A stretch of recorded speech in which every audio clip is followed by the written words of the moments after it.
এতক্ষণ ছিলাম এই রূপগঞ্জ নারায়ণগঞ্জ, এটাকে আপনার 300 ফিট দিয়ে আপনার নীলা মার্কেট হয়ে আপনার আসতে হবে শেখ রাসেল স্কুলের এখানে কেরিয়া মৌজা।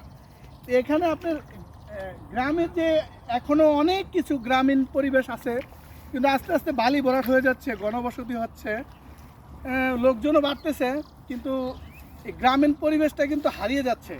যেমন আপনার আগে আসতে দেখতাম পানি আর পানি, আর এখন দেখি শুধু বালি আর বালি।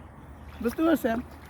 এই আমরা অনেকক্ষণই এখানে আপনার সময় দিয়েছি আপনাদেরকে দেখানোর জন্য, বোঝানোর জন্য যে আসলে আমরা বেকার যে কেউই না থাকি, কেউ কিছু না কিছু একটা করি, কিছু না কিছু একটা যদি আমরা করি, অন্ততপক্ষে আপনার বেকার মানুষের থেকে আপনার অলস আর কিছুই নাই।